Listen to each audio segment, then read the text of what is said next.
তাহলে কিন্তু অঙ্কটা বুঝবা। হ্যাঁ, কী বলছে দেখো, এখানে কি বলছে,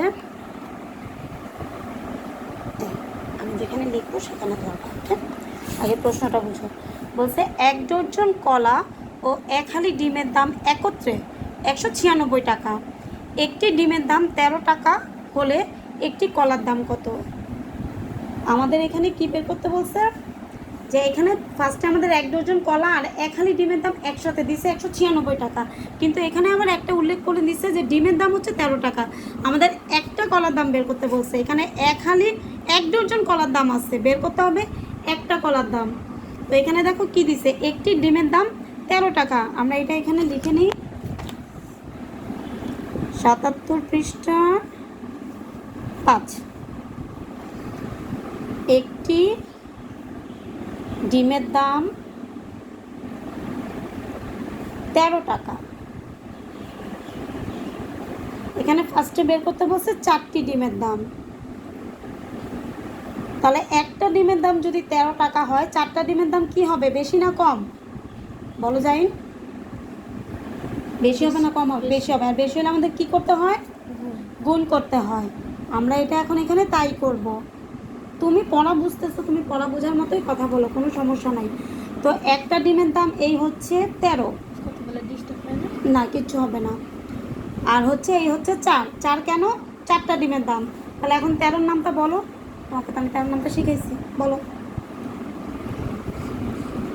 আচ্ছা, তো 4 13 হচ্ছে আমাদের 52। তাহলে 4টি ডিমের দাম কত টাকা আসলো, 52 টাকা। এখন আমরা বের করব 12টি কলার দাম। যেহেতু 1 ডজন বলছে, তো 1 ডজন মানেই তো আমাদের 12টি। আমরা জানি 1 ডজন সমান কতটি, 12টি। তো এই জন্য আমরা এখানে 12টি কলার দাম লিখলাম। তো 12টি কলার দাম লিখলে এখানে আসবে, টোটাল দিচ্ছে কত, 196 টাকা। 196 টাকা। এখানে লিখব 196 বিয়োগ 4টা কিসের দাম, এটা ডিমের দাম 52। এখন দেখি কত টাকা আসে। টাকা এখন আমরা রাফ করব, রাফ করে দেখি কি আসে।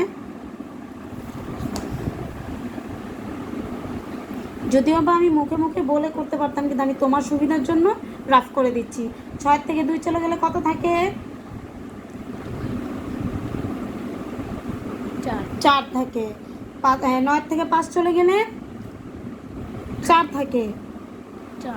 1-এর নিচে কিছু নাই, তাই 1-এর 1 বসে যাবে। তাহলে কত পেলাম, এখানে আমরা 144 টাকা।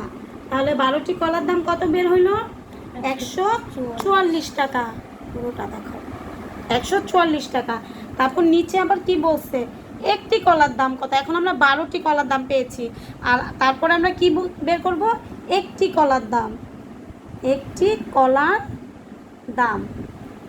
তাহলে এটা হচ্ছে 12টা কলার দাম, ঠিক না? এখান থেকে যদি আমি 12কে ভাগ করি, তাহলে আমার একটা কলার দাম চলে আসবে।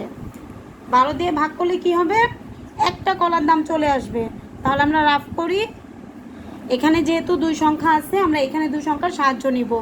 তো এখানে 12, এখানে 14, না 12 14 ভিতরে কয়বার যাবে, একবার যাবে। 12 একে 12, এখানে আমরা 12 লিখব। তারপরে এই সংখ্যা থেকে এই সংখ্যা কি করব, বিয়োগ করব। তো 4-এর থেকে 2 চলে গেলে 2, একে একে 0, সামনে 0 বসাইতে হয় না। আমাদের 4-এর কাজ বাকি আছে, তাই আমরা নিচে এখানে 4 বসাবো। তো এখানে হলো 24।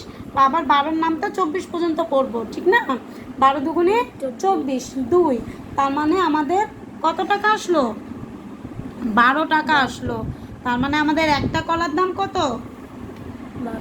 12 টাকা। এটাই আমাদের উত্তর। এখানে নিচে আবার দিচ্ছে, আমরা সমস্যাটি এভাবেও সমাধান করতে পারি, 2 ভাবে সমাধান করা যায়, ঠিক আছে?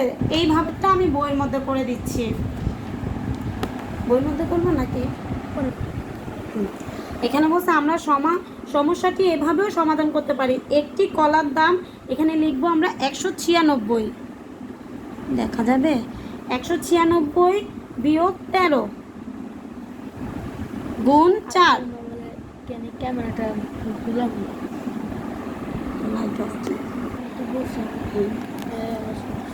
এখন 4 এখানে ভাগ হবে 12।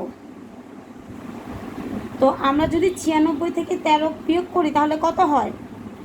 96 থেকে আমরা 13 বিয়োগ করে দেখি কত হয়। 196 থেকে এখানে হচ্ছে 196 বিয়োগ 13, তো 6 থেকে 3 চলে গেলে 3, 9 থেকে 1 চলে গেলে 8, নামবে 1।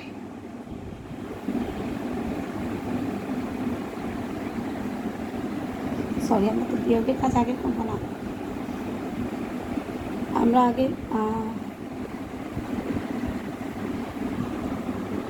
গুণের কাজ করতে হবে, ব্র্যাকেটের কাজ করতে হবে। বিয়োগে 100 গুণের কাজটা করব, ঠিক আছে। 196 এখানে থাকবে, 4 13 হচ্ছে 52, 52 এখানে বসাবো, আর যেটা 12 ছিল 12 এখানে বসে যাবে। এখন হয়েছে 196 থেকে এখন আমরা বিয়োগ 52 ভাগ আছে 12। তো আমরা এখন কি করব, আগে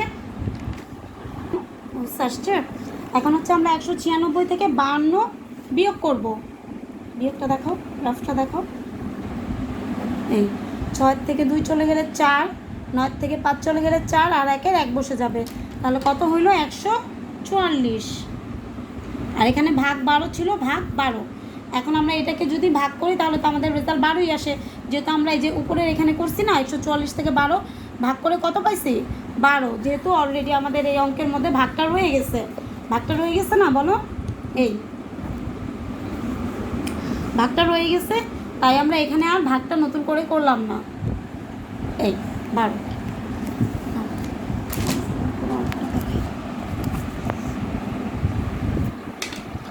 এই হচ্ছে আমাদের অঙ্ক। সো স্টুডেন্ট, তোমরা দেখবে অঙ্কটা, বুঝবে, তারপর যদি বুঝতে কোনো রকম প্রবলেম হয় আমাকে কমেন্টস করবে, আমি তোমাদের বারবার ভিডিও ডাউনলোড করব যদি তোমরা আমাকে কমেন্টস, লাইক আর সাবস্ক্রাইব করো। Thank you.